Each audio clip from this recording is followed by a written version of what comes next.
quand il fait des ratures, c'est que déjà il sait faire. À l'école, mère de molle, on m'a battu, j'irai plus. Bonjour à tous. Bonjour. Ça, c'était la chanson que me chantait mon papy quand on allait sur la route de l'école.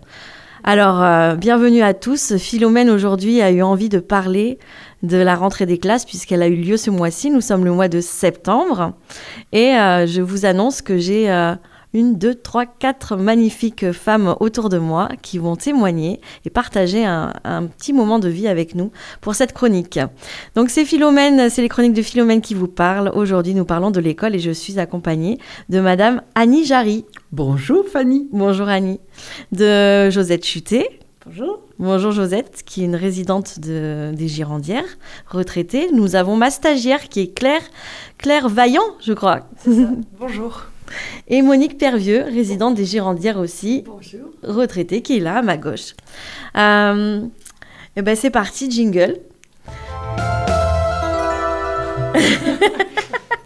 Alors l'école, on est ici pour parler de l'école. Annie, merci d'être parmi nous et merci à toutes d'être parmi nous pour nous parler donc de votre livre et puis de votre expérience. Vous êtes une maîtresse, une ancienne maîtresse. Oui. Maîtresse d'un jour, maîtresse de toujours. Ah oui, totalement. Ah. Totalement. Ça, je crois que c'est comme le vélo. Une fois que vous l'avez pris, après, vous pouvez toute votre vie monter dessus et pédaler. Non, ça, c'est un sentiment. Et des fois, ça peut être même gênant, parce que des fois, on peut même avoir encore, pour des adultes, des attitudes que l'on avait lorsqu'on était maîtresse. Alors, on y soit un petit peu direct, soit des choses comme ça. Bien sûr, enfin, voilà. Oui. Non, mais c'est pas un souci. Non, mais c'est vrai. C'est vrai. Et bon, mais c'est la vie. Chacun, je pense, a dans ses gènes quelque chose qui lui a fait un bonheur et qu'il conserve encore après. Alors, vous avez été maîtresse de 1959 à 1996 ? Oui, exactement, oui, avec un parcours non linéaire, on va dire, qui a commencé dans les campagnes en Dordogne, voilà, dans les conditions qui étaient celles de l'époque, c'est-à-dire sans le téléphone, sans les voitures, ce qui supposait un très très grand isolement par moment, et qui était ressenti d'autant plus que j'étais une gamine de la ville qui est sortie à 18 ans avec son baccalauréat et qui de suite est rentrée dans le métier. D'accord. Alors on faisait d'abord des stages avec des maîtresses d'application et ensuite on nous envoyait en remplacement dans des écoles à droite et à gauche. Et comme disait le Code Soleil, c'était malgré tout des coins de France, parce qu'à l'époque notre profession était régie par le Code Soleil, un peu comme pour conduire il faut le code de la route. Et le Code Soleil nous donnait une morale professionnelle. Et le premier mot, c'était vocation. Le deuxième mot était apostolat. Nous devions être le guide moral, intellectuel de la société et de tout ce qui nous environnait. Il fallait que notre conduite soit en accord avec nos leçons de morale. La demoiselle, l'institutrice, ne devait pas être une sainte dans une niche, mais elle devait malgré tout être vigilante aux écarts qu'elle aurait pu considérer être anodins et qui auraient pu être pris. Elle donnait prise à la cabale et elle aurait pu avoir toute sa carrière qui était brisée. Vous deviez être un exemple pour voilà, les exactement, générations. Exactement. Et malgré tout, nous étions tous confrontés donc à cette espèce d'éloignement, d'isolement. Et en plus des gamines, nous, je vous dis, moi je venais de la ville, et c'est vrai qu'au niveau des gens, nous n'étions que de passage, et eux aussi n'étaient que de passage. Donc on ne pouvait pas établir vraiment de lien avec une population qui avait d'autres moyens et d'autres types de vie. Voilà. Chez nous, papa avait installé une douche, par exemple. Dans les maisons où je logeais à la campagne, nous avions la cuvette, des fois émaillée avec des accros, le broc d'eau, la chambre pas chauffée. Et quand j'étais par exemple à Ligueux, je prenais le train le matin à Périgueux à 5h, j'arrivais à Ligueux à 6h. Et là, alors qu'il fallait vraiment la dignité, et le respect, la dignité et la grandeur de la profession, arrivé à Ligueux à la gare, j'allais jusqu'à l'école à pied avec le facteur qui m'accompagnait avec sa mobilette et avec le sac postal. Et on faisait la route dans les bois à pied comme ça tous les deux. Et en arrivant là-bas à l'école vers les 6h ou autre, eh bien là je n'avais qu'une solution, c'était de me mettre sur l'estrade, puisqu'on avait à l'époque une estrade, d'étaler mon tablier, puisqu'à l'époque on portait le tablier, les instituteurs. Alors je me couchais sur mon tablier, je mettais mon manteau sur moi et je me rendormais un petit peu, en évitant bien sûr que quiconque puisse me voir le matin. Alors là, bien sûr, la classe n'était pas encore chauffée, puisque la personne qui allumait le feu n'était pas encore passée. Et donc, je faisais tout mon possible pour me réveiller, de façon à ce que personne ne me voie dans cette position-là, sinon ma dignité en aurait pris un coup. Oui, je comprends. Voilà. Madame Pervier, vous vous souvenez, vous, des classes chauffées, pas chauffées, du feu dans les classes? Ou est-ce que vous vous souvenez de conditions comme ça difficiles? Moi, je me souviens que ma grand-mère, elle marchait des kilomètres avec ses sabots en bois pour aller à l'école. Alors vous, Ça, c'était peut-être plus tôt, ça, les sabots en bois. Oui, c'était plus tôt. Ah, mais oui. vous, c'était 1940. Voilà, c'est ça, oui. Mais vous, c'était 1959, avec Oui. votre tablier, vous dormiez donc dans votre classe. Bien sûr, mais je mettais sur l'estrade, mais oui, pour me rendormir un petit peu, parce que ma logeuse, j'allais pas la réveiller à 6h du matin. Bien sûr. Donc oui. j'attendais au maximum, puis alors il y avait le jour après qui arrivait, puisqu'à cette époque-là, bon, c'était à l'automne, et la nuit tombait, et le jour ne se levait pas de bonne heure, donc on faisait la route dans la nuit. Et suivant la lune, eh bien, c'était en pleine nuit, il n'y a pas le clair de lune. Oui, c'est Alors des fois, j'avais ma lampe électrique qui était accrochée au bouton avec la petite truc ronde. J'accrochais la lampe Oui, au électrique niveau à mon bouton de manteau, et puis ça m'éclairait le chemin dans la nuit quand la lune n'y était pas. Ouais. Bien sûr. C'est fou les conditions, on oui. aurait ça aujourd'hui. Madame Chutet, vous avez eu, vous, des façons d'aller à l'école comme ça qui sont... C'était pas trop difficile parce que mon domicile était situé à, je dirais, 10 minutes de l'école. Ah oui, On c'est avait rare juste ça. une- Ça, c'est rare. Juste une petite rue Ouais. à passer. C'était vraiment très près. Non, les conditions n'étaient pas particulièrement difficiles. Mais vous avez pour moi. connu des enfants, des camarades de classe qui peut-être marchaient des kilomètres Non, parce que c'était en ville. Ah, vous On étiez était en ville. donc on n'avait pas D'accord. ce genre de problème. C'est du pas tout. comme à la campagne où mamie, Non. elle habitait à vraiment 4 km de l'école. Même mon papa, la génération, donc lui, il est de 58, qui marchait comme ça des J'aurais kilomètres pu l'avoir entiers, pour élève. que vous aviez peut-être eu si Bien vous sûr. aviez vécu à Nantes. Mais oui, mais oui, mais oui.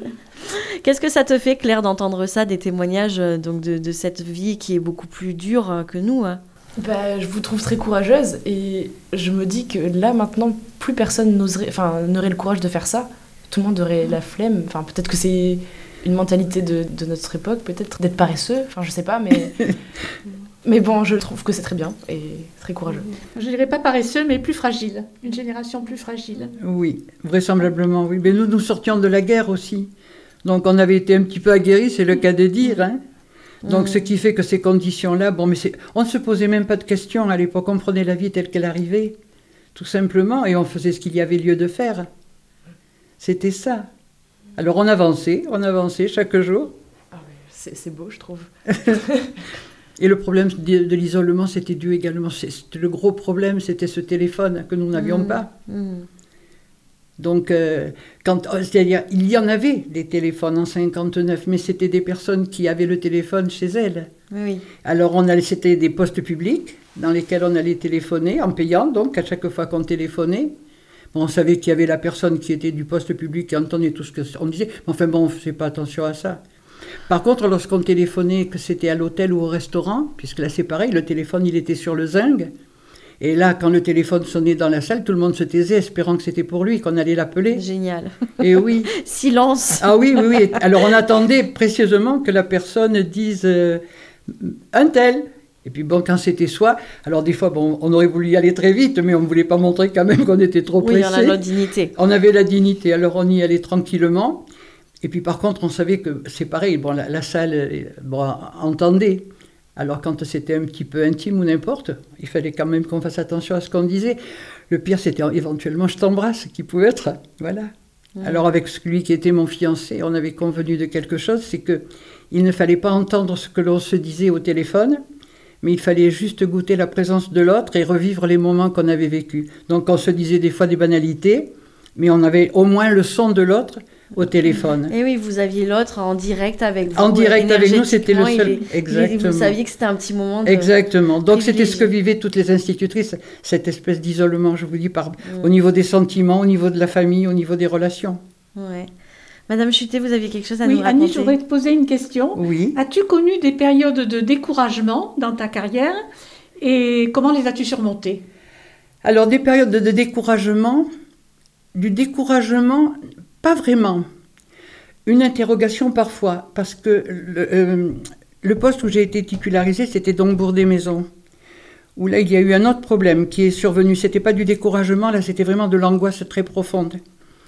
Mais du découragement, pas vraiment, mais la crainte de ne pas réussir, par exemple, lorsque j'avais une classe de perfectionnement à Périgueux, c'était des enfants qui étaient un peu inadaptés, si l'on peut dire, à l'enseignement traditionnel.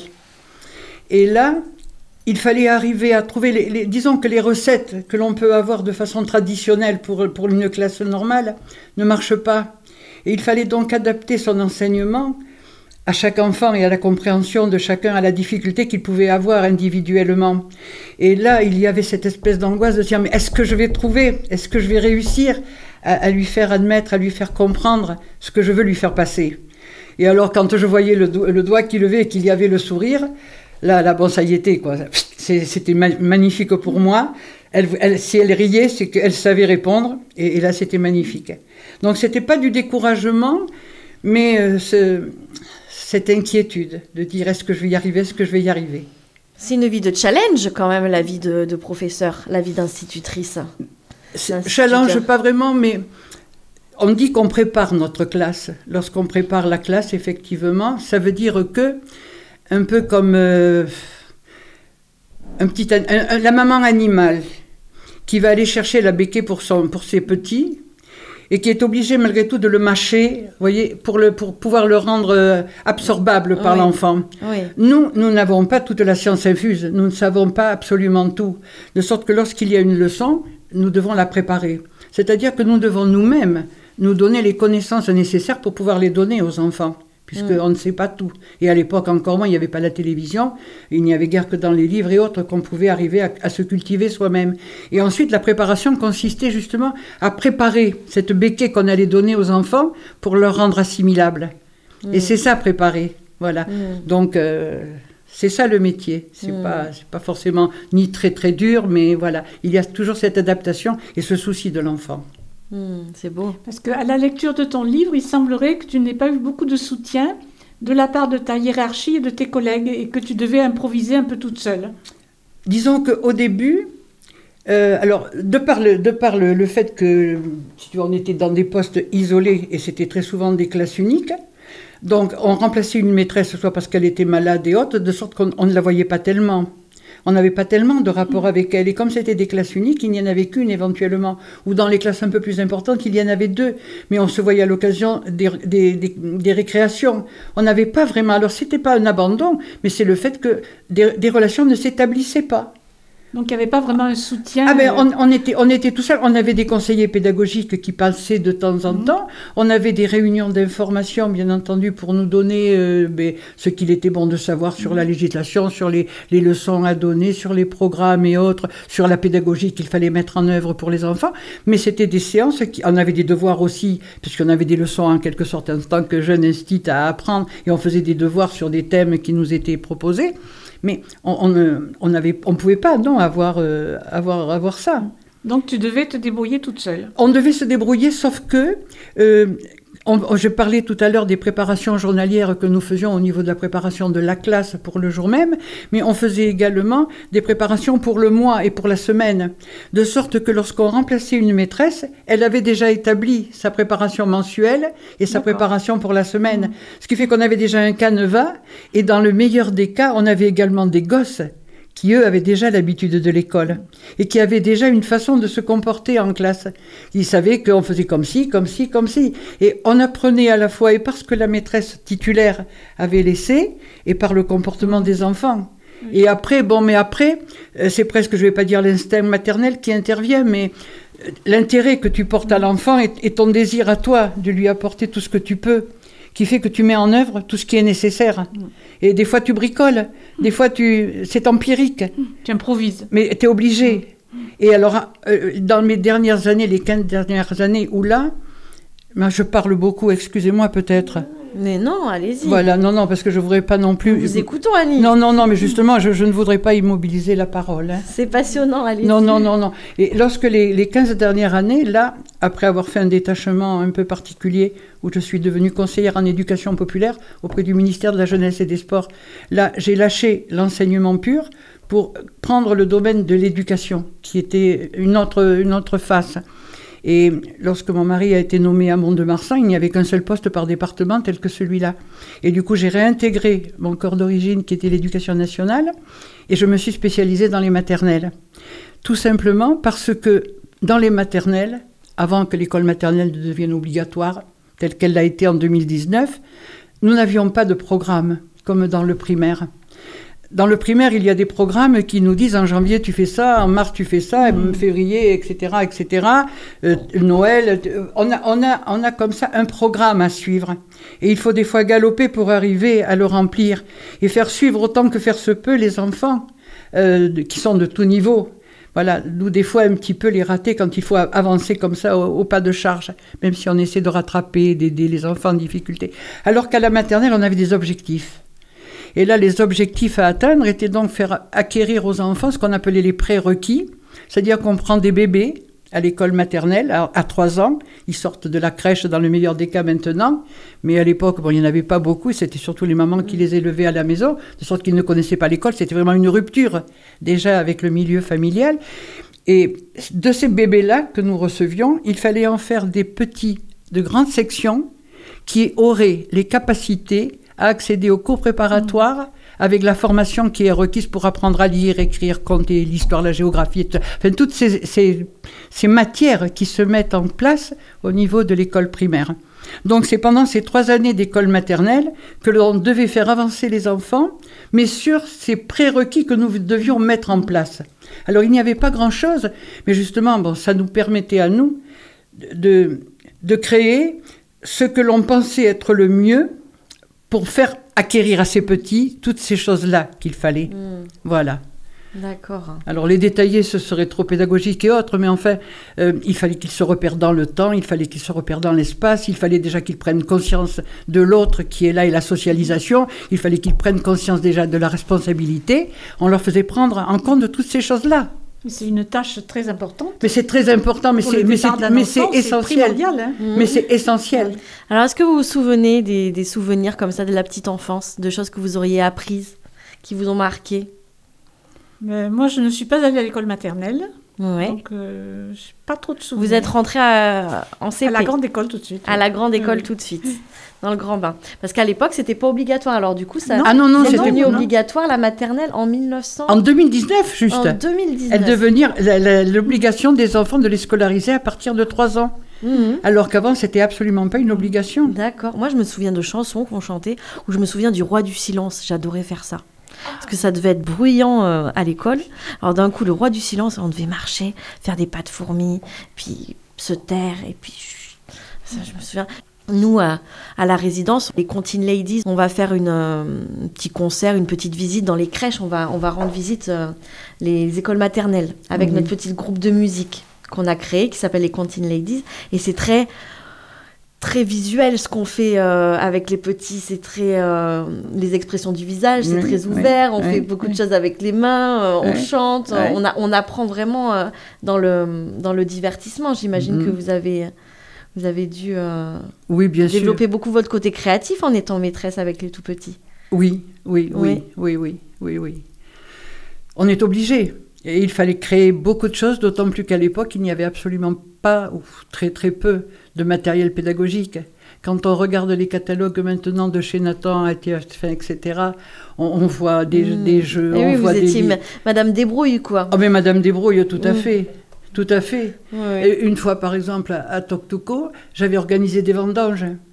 C'est-à-dire que le dimanche à Périgueux, j'étais allée sur mon coteau chercher des pampres de vigne. Le lendemain, le lundi matin, j'avais installé tous ces pampres-là dans le petit jardin que nous avions à côté de l'école. J'avais acheté également des kilos de raisins de toutes les couleurs que j'avais accrochés le matin quand j'étais revenue à Toctouco, que j'avais accrochés. Et alors, on a décidé d'aller aux vendanges. Mais les vendanges, il faut quand même faire de la route. Ce qui fait qu'avec mes gamins, on a pris les paniers, on a pris les ciseaux à bourron et avec la tsem, on a fait le tour du pâté de maison, alors habillé avec les paniers pour dire qu'on allait aux vendanges. Et on est revenu dans la cour de l'école, derrière, par l'autre petit chemin, dans le jardin de l'école. Donc les gamins ont coupé les raisins, tout ça. Et puis après, on est rentré dans la classe. On s'est fait un petit casse-croûte parce qu'après l'effort, le réconfort. Donc, on a mangé des gâteaux, des trucs comme ça. Et ensuite, alors, avec le presse-purée, on a écrasé le raisin. D'abord, ils l'ont lavé. On a écrasé le raisin et on a fait comme ça un tas de séquences jusqu'à avoir le jus du raisin. Et j'ai fait des séquences photos.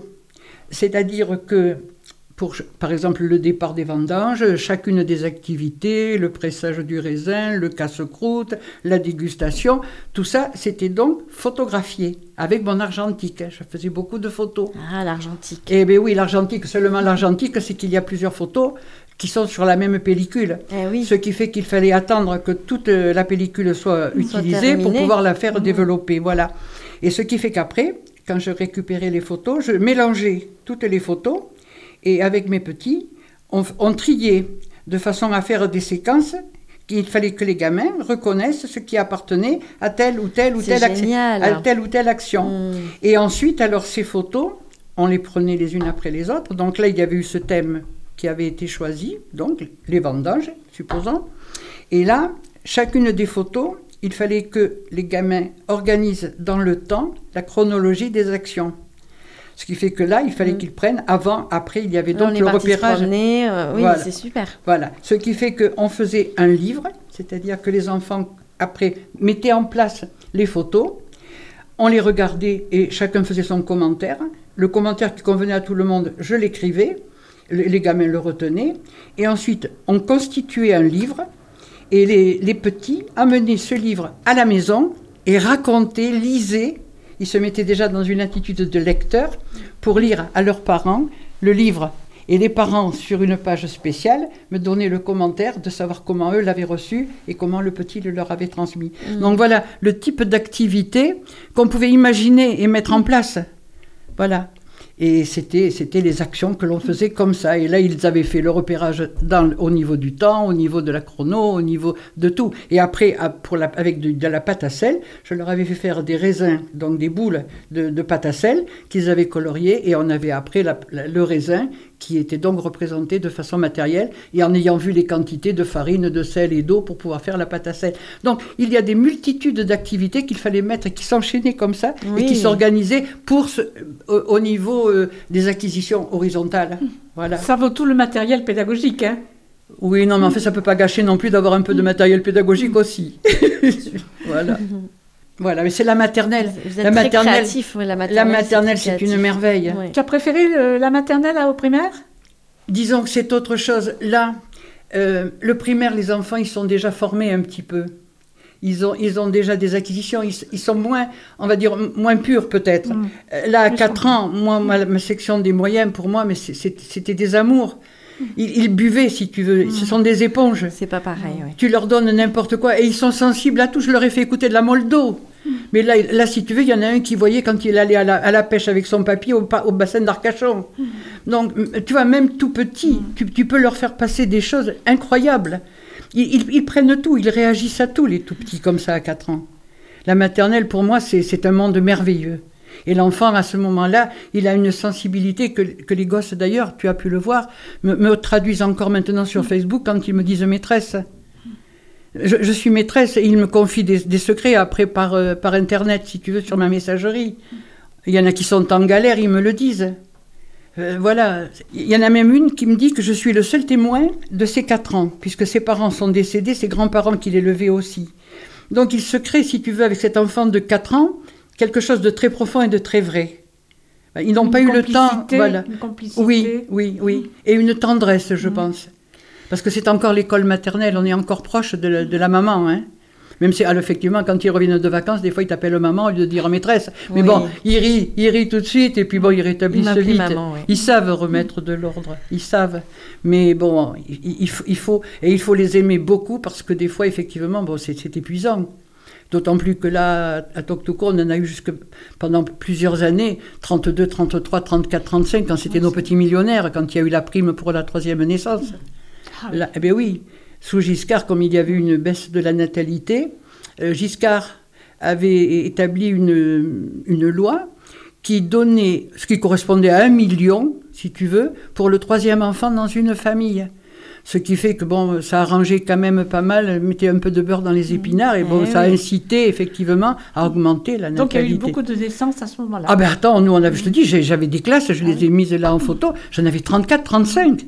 Et il fallait que tout le monde avance bien comme ça, et Ça voilà. devait pas être facile, hein, 35 Non, enfants, mais ça devait pas être En maternelle, on travaille par atelier, donc celui qui a fini déjà peut aller aider l'autre. Il y a une solidarité, on établit ça aussi dans les enfants. Oui, il y a quelque chose de l'ordre du grand qui prend soin du petit. Exactement. Beaucoup, à l'école. Exactement. Dans vos générations, dans votre travail, où les classes étaient mélangées, les niveaux étaient mélangés. Ah ben, disons que, oui, effectivement, au niveau des classes uniques dans le primaire, aviez les lorsque classes j'étais uniques, en voilà. début de carrière, mais disons que même en maternelle, à la fin de ma carrière, un enfant qui naît au début de janvier et un autre qui naît au mois de décembre, il sera de la même année, mais le vécu de l'un et de l'autre n'est absolument pas le même. Celui qui aura, bien sûr, celui qui aura vécu une année avec toutes les pratiques qu'il aura pu avoir, aura une autre connaissance, un autre acquis que l'enfant qui vient de naître en fin d'année. C'est sûr. Alors, vous parlez de vécu et vous parliez de ce lien qu'il y avait, j'aimerais qu'on revienne là-dessus, sur le lien qu'il y avait entre vous et vos élèves et cette intimité encore, ce rapport très proche entre vous. Moi, je voudrais savoir s'il y a des professeurs qui vous ont marqué. Et même vous, Annie, s'il y a des professeurs qui vous ont marqué, où il y a eu vraiment une alchimie, un lien d'amour qui s'est créé très fort. Enfin, moi, je pense à une dame qui s'appelle Madame Depy, qui me faisait réciter des poésies et qui m'appelait ma libellule. Oh, ma libellule! Et c'est resté. Ma maman m'achète encore des libellules. À mon anniversaire, elle m'a acheté un collier avec des libellules. C'est resté... Vous avez été marqué par cette Voilà, cette toute rencontre. mon enfance, ça a été marqué par la libellule, par ce petit insecte volubile qui vole, qui va d'endroit en endroit. Et voilà, et ça a imprégné vraiment ma personnalité, je crois. Oui. Vous voyez, ça m'a marqué, où j'avais Baronne qui passait derrière moi, qui mettait une claque derrière la tête, qui me disait hey, « Bobo, remue-toi le cerveau !» Et il gueulait comme ça. Mais Baronne, c'était un prof de français, mais c'était un coach, quoi. Il me coachait, du coup, il me donnait envie de me surpasser que je trouve que vous êtes parce que vous êtes vraiment des motivateurs, quoi. Vous nous faites nous surpasser, nous dépasser. Quand on a une super bonne note à un poème, on disait avec Madame Chutet qu'on aimerait bien qu'il y ait de la poésie aux Girondières qui viennent, qu'on lise de la poésie, tout ça, parce que toute notre vie, on apprend, et toute notre vie, on a besoin d'être stimulé. Alors, maîtresse, c'est un métier hors du commun. Vous l'avez dit, vous avez votre code soleil, là, où c'est un code où vous devez respecter des lois, des codes de conduite, parce que c'est une responsabilité d'être parent, d'être prof. Et élève, on est des éponges, comme vous disiez, les enfants, ils absorbent tout. Moi, je peux vous ressortir des tirades de poèmes que j'ai appris, des chansons. Est-ce que vous en avez, vous pouvez les ressortir ? Oui, quelques fables ou des trucs comme ça, ouais. Des poèmes... Les fables de La Fontaine. Oui. Moi, j'ai un poème d'automne. Ouais. Un poème d'Albert Samin. Ah oui, là, c'est pas mal, Je ne oui. sais pas si ça va me revenir, je me rappelle plus Vous très verrez. Mais c'est incroyable, moi j'ai la chanson de « Crée-moi pas, quelque part en Alaska ». Ça vous dit quelque chose, ça ? Non. Il y a un phoque qui s'ennuie en maudit. J'adorais la chanter. Je passais mon temps à chanter cette chanson en CM2.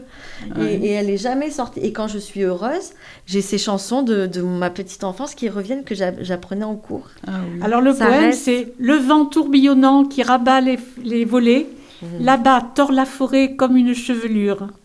Des troncs entrechoqués monte un puissant murmure, pareil au bruit des mers rouleuses de galets. » Après, je ne sais plus. Ah oui. Bravo. C'est un poème j'ai appris à l'école primaire. Eh oui. Super. Ouais. Et de même, lorsque moi je vois les genêts, il me vient aussi les genêts doucement balancés par la brise sur les vastes plateaux font une houle d'or. Et tandis que le pâtre, à son ombre, s'endort, son troupeau va broutant cette fleur qui le grise. Cette fleur, toute d'or, de lumière et de soie, en papillon posé au bout des brèmes nues, et dont les lourds parfums semblent être venus de l'océan lointain où le soleil se noie. Voilà, mais dès que je vois déjeuner, j'ai cette récitation Voilà, c'est très beau. qui me revient. C'est fou, c'est Ah ça. oui, Ça très, nous, très beau. Voilà, ça nous reste. Et c'est pour ça que je dis, il faudrait que dans les écoles, on continue à enseigner ces récitations qui donnent une espèce de poésie à la vie après de l'adulte et qui permet également d'avoir encore la possibilité de mémoriser des choses. On veut tellement maintenant aller très vite à trouver l'indication avec son téléphone, avec Internet, avec maintenant l'intelligence artificielle, qu'on va avoir bientôt plus besoin, on ne va plus avoir besoin vraiment de réfléchir, ou alors vraiment, sauf les chercheurs qui font avancer et qui cherchent pour faire aller très vite au niveau du progrès, au niveau des technologies et autres, mais l'individu lui-même, que va-t-il rester lorsqu'il n'aura plus mis en action ses capacités au niveau de sa mémoire? Ça me... Voilà. Alors qu'il y a vraiment tellement de choses que l'on peut encore y laisser et les extraire quand on en a besoin. Oui, puis l'école, c'est vraiment le grand bain, voilà, vers l'inconnu, où on apprend plein de choses, fait. Où on... Je vois toutes les matières, ma fille vient de rentrer au collège, vous vous rappelez toutes les matières qu'on a, et SVT, et histoire géo, technologie, c'est génial, musique, sport, il y a plein de matières comme ça, français, mathématiques, art plastique, voilà, tu te souviens? Oui. On est à découvrir le monde, et ça formate tellement cette envie d'apprendre, comme vous dites. Ah oui. Ouais.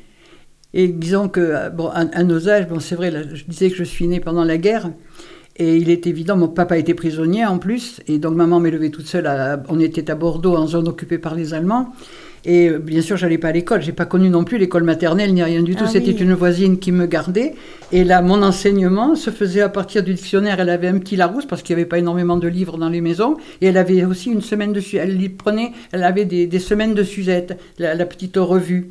Alors, elle me faisait tourner les pages et elle me racontait les images qui étaient là. C'était en noir et blanc, à part quelques-unes peut-être à la fin où il y en avait des petits cahiers où il y avait quelques pages qui étaient en couleur. Et c'était l'enseignement qu'elle me donnait à l'époque. Donc, on partait de ces choses-là et elle me faisait faire des découpages au niveau dans la semaine de Suzette.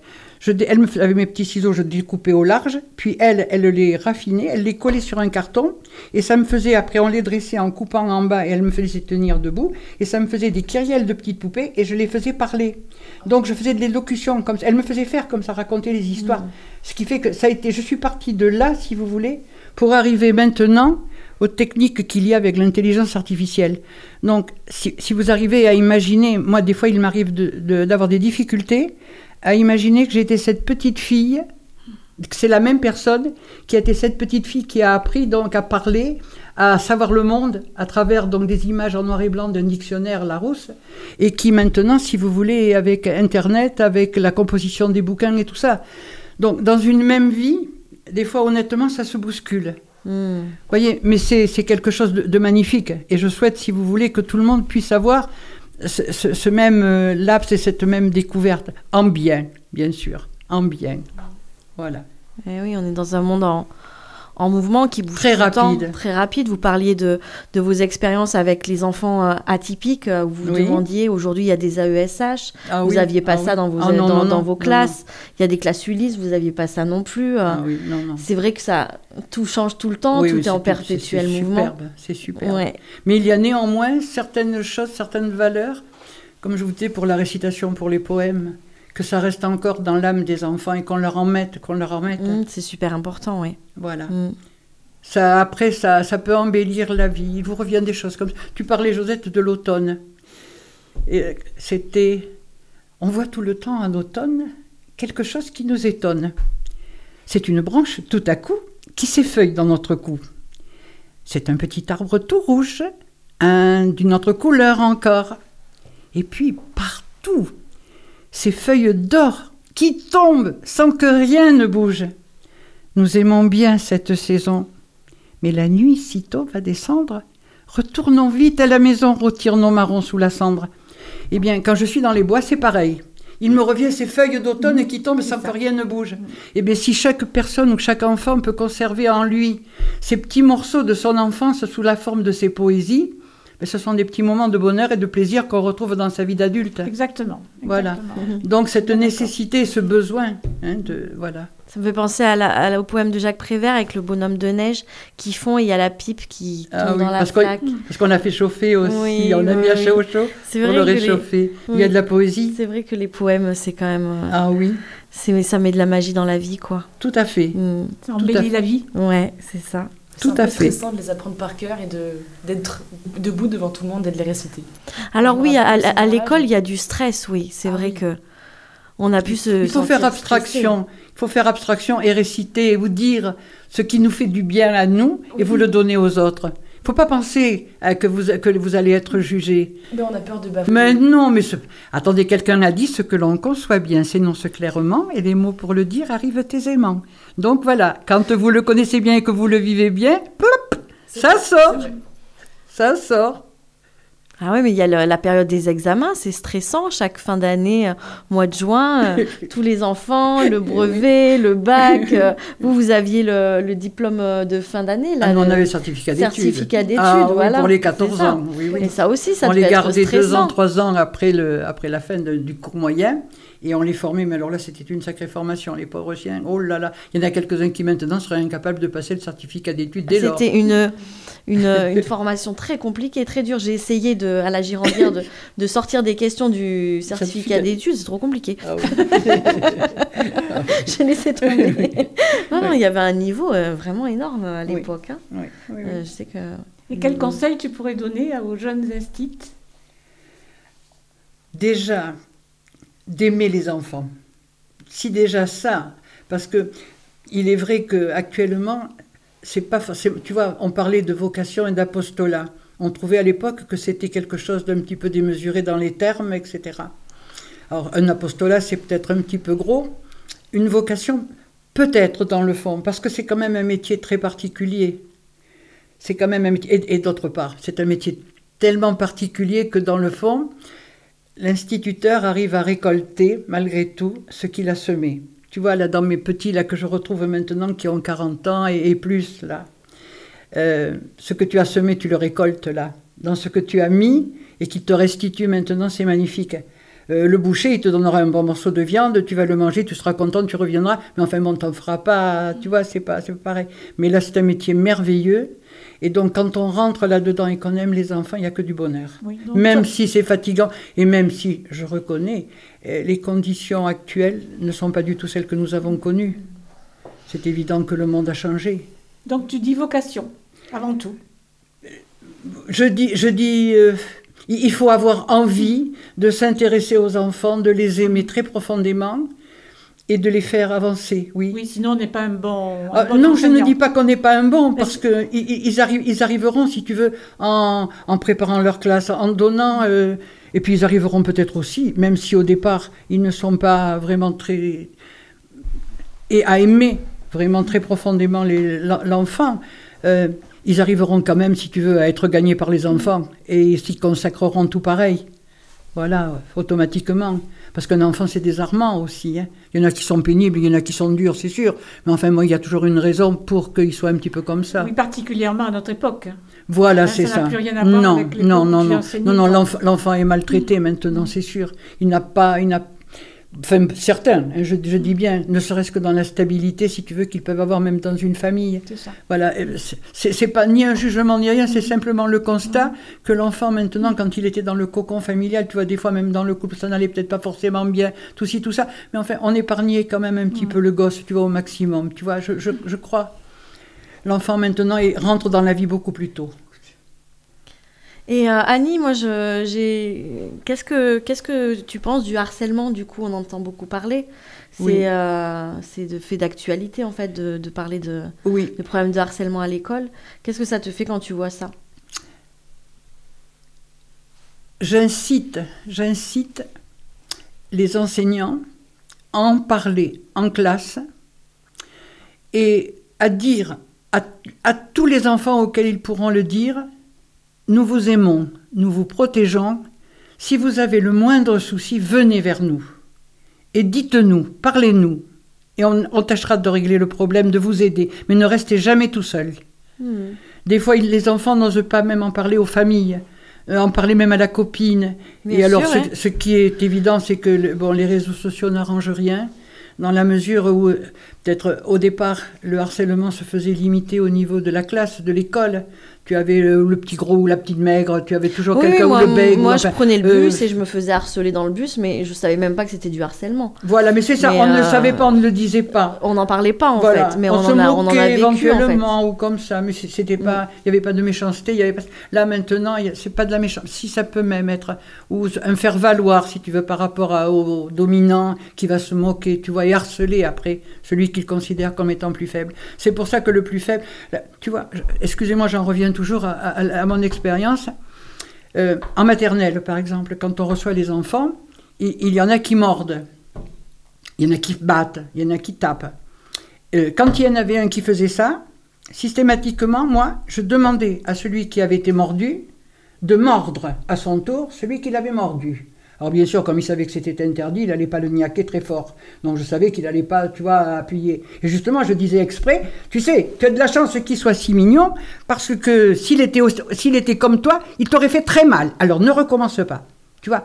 Donc là, il fallait faire prendre conscience à l'enfant, tu vois, qu'il n'était pas forcément le fort par rapport au faible et que le faible aurait pu...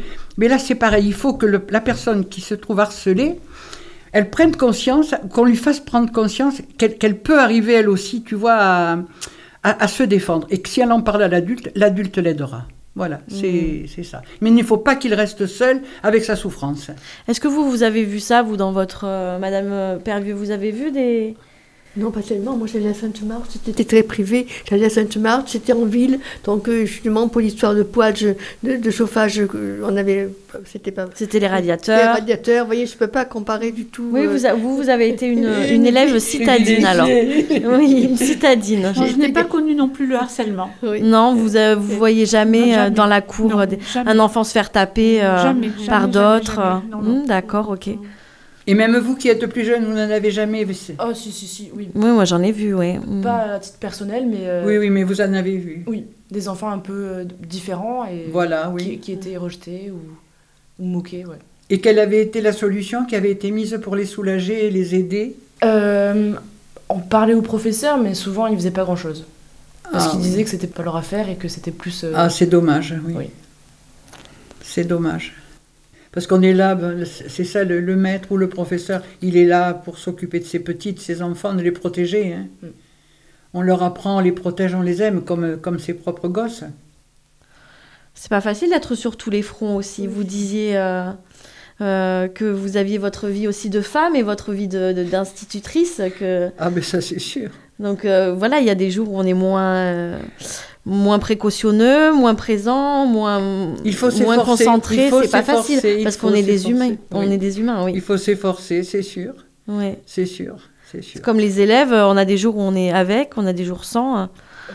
Oui, c'est fatigant. Mais il faut arriver à ne pas leur montrer. Comme je vous dis, quand je rentrais, que je me couchais en arrivant, bon, c'est sûr, quand les gosses arrivaient, bah, ils étaient à 100 lieues de penser que maîtresse s'était couchée sur l'estrade quelques minutes avant. Hein. Ah non, bien sûr. Là, il faut avoir son rôle. C'est le rôle de l'adulte. C'est le rôle de l'adulte. Pour en revenir au harcèlement, on a l'impression que les professeurs maintenant sont assez détachés par rapport à ça. Parce que... On voit les enfants harcelés quand même qui en parlent quelquefois, et les professeurs n'interviennent pas forcément. Alors est-ce qu'il n'y a pas une sorte de détachement justement par rapport à tout ça? Est-ce que c'est pas... Je ne peux pas dire, je ne sais pas. Honnêtement, je ne sais pas quel est l'état d'esprit, si tu veux, de ce que peuvent vivre. Tu sais, de notre temps, on va dire, il y avait des liens qui s'établissaient entre les individus dans la mesure où nous n'étions pas... des individualistes, soit avec son poste son téléphone, soit avec ci, soit avec là, voilà. Et je pense que maintenant, dans les transports publics, par exemple, chacun se protège un petit peu en s'isolant. Et il y a peut-être maintenant l'individu qui devient plus individualiste. Oui, je pense aussi. Donc tu vois, c'est peut-être pour sa propre selon moi, c'est pour sa propre protection, pour ne pas risquer de donner, tu vois, un mauvais regard qui pourrait être mal interprété ou n'importe. Alors est-ce que là, je ne sais pas, Mais enfin bon, si je pense qu'un enfant qui est en souffrance va voir un professeur, je pense que le professeur ne le laissera quand même pas souffrir comme ça tout seul. Oui, mais quelquefois ça peut aller jusqu'au suicide, on a déjà vu des exemples. Oui, on l'a vu, mais est-ce que l'enfant a osé justement s'adresser? C'est ça, on ne sait pas, tu vois, on ne sait pas.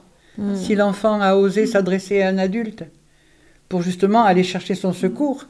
S'il reste tout seul, et c'est pour ça que je dis, il faut que les enfants, au maximum, dès qu'ils sentent qu'ils sont malheureux, qu'ils sont mal, qu'ils sont maltraités, ben, qu'ils aillent voir un adulte qui est là quand même pour le protéger.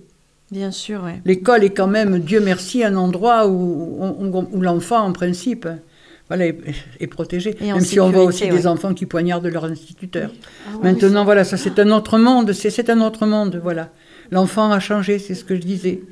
Mais mes petits de 59 ne sont pas les mêmes que maintenant. Voilà, c'est une chose qui ne se serait jamais produite de ton temps. Non, je ne pense pas. Non, ça ne venait pas à l'idée. C'est du jamais vu, hein. Oui, ça, non. Et c'était un temps, enfin, je ne vais pas dire merveilleux, mais tellement différent. Et par rapport à ma première de couverture, c'était ma première école, une de mes premières écoles à Vanxin. Et le gosse qui était au milieu, là, avec donc sa belle tignasse et sa chemise blanche, c'était mon certificat d'études. Et quand il arrivait à l'école, il avait dans sa tignasse une odeur de vache. Et tout simplement parce qu'avant de venir à l'école, il aidait à traire ses parents, à traire les vaches, bien entendu. Et donc, il avait les mains sur les pieds et il avait la tête appuyée contre le flanc de la bête. Ce qui fait qu'il avait l'odeur de la vache qui était dans ses cheveux. Et quand il venait à l'école, il venait comme ça, comme il venait de l'étable. Et donc, il se sentait... Mais ça ne posait absolument aucun problème.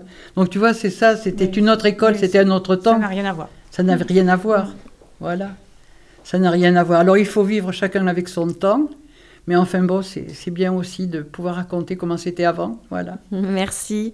Merci Annie Jarry d'être venue nous témoigner de... Oh non, mais c'est avec un grand bonheur. De votre vie. Il faut au maximum témoigner, celui qui le peut et qui en a l'envie, qu'il dise donc, de façon à ce que ça ne s'oublie pas tout ça.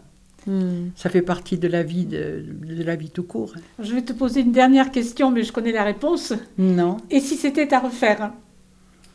Si c'était à refaire, ben je referais pareil. Oui. Et là, je prendrais peut-être directement les maternelles, parce que là, je te dis, c'est quand même... Bon, c'est vrai aussi qu'en tant que femme, bon, j'étais établie, on peut dire, donc je n'avais pas les soucis, soit de me tirer le lait quand j'avais des montées de lait, quand j'allaitais mon gosse, et qu'il fallait que je quitte la classe pendant un moment pour aller dans le couloir. Mais bien sûr, voilà, quand je sentais le lait qui coulait sous les seins, il fallait que j'aille le tirer avec mon tire-lait. Et c'est donc Simone, c'était ma classe de fin d'études à l'époque, qui était aussi la grande sœur, et qui allait surveiller la classe. Et alors j'en trouvais la porte, je surveillais quand même, mais bon, tu vois, j'avais plus ces trucs-là qui étaient bon, pas très agréables à mener ni rien. Et donc je recommencerai pareil. Alors peut-être pas dans les écoles, donc les grandes écoles, primaire, mais dans les maternelles, voilà. En ayant bien entendu l'âge que j'avais à ce moment-là. Voilà, c'était vraiment ta vocation. Voilà, parce que je ne pense pas que ce soit maintenant, voilà, si je recommençais effectivement, oui. Et même dès le départ, là, ça serait encore un vrai bonheur. Et moi, j'ai une question à vous poser. Est-ce qu'il y a un professeur qui vous a donné envie d'exercer le métier que vous faites ou que vous vous apprêtez à faire pour Claire ? J'ai eu un professeur de français, mais c'était en seconde, qui était vraiment formidable. Il t'a inspiré ? Oui. Il nous a appris des super mots, donc j'aimais bien. D'accord. Madame Pervieux ? Non, je n'ai pas pensé être... Enfin, il n'y a pas de professeurs qui vous ont inspiré, qui vous ont donné envie de faire quelque chose ? Non, parce que j'étais pas douée en maths. J'étais très complexée. Si, moi, j'ai une directrice d'école que j'admirais beaucoup parce qu'elle était belle. Et j'aurais voulu lui ressembler. Alors, c'était une femme d'origine corse, très brune, avec des yeux très noirs, très maquillée, très, très, très jolie. Et j'étais en pamoison, en admiration devant cette femme. Et j'aurais voulu lui ressembler. Je devais avoir peut-être 12-13 ans à cette époque-là. Hein. Et je pense encore à elle. Je la revois comme si c'était hier. Je la revois avec son joli visage. C'est marquant, l'école. Hein. Oui. Bon, on va souhaiter une belle rentrée à tous les élèves, les écoliers qui sont rentrés ce mois-ci. Oui. Ça fait déjà un mois, presque un mois qu'ils sont rentrés. Et une belle année 2025-2026 remplie de beaux enseignements que vos consoeurs et confrères passent tous les jours à nos enfants. Voilà. Merci à tous d'être venus. Merci aux auditeurs de RLP de leur écoute si présente. Merci Claire. Merci à vous. Je te souhaite de bonnes études. Tu veux nous dire ce que tu fais comme études ? Oui, là, je suis en 3e année en animation sociale et socioculturelle. À Périgueux. Ouais. Voilà, ça se passe bien pour l'instant. Génial. Merci Josette Chutet de nous avoir Merci à vous, Fanny. posé plein de questions Et merci à votre Annie. amie, d'avoir fait venir Annie Jarry. Ah, merci. Moi, je suis ravie d'avoir pu apporter ce moment de vécu. Et si vous avez pu y trouver du bonheur, vous aussi, eh bien, c'est essentiel. Bon, et je vous conseille le livre Maîtresse, être institutrice au XXe siècle, d'Annie Jarry. Je vous conseille de le lire. Je suis au début, mais c'est super. C'est écrit de façon très comme vous êtes, voilà, entière et tendre et simple à la fois. Ça fait du bien. Mais je vous remercie. Je vous remercie et je suis heureuse si ça vous fait cet effet-là. Ouais, c'est super. On aura passé un bon moment comme ça. C'est clair. Merci Monique. Merci. Monique Pervieux. Et donc, merci aussi à la technique. Bonne journée à tous. Bonne soirée.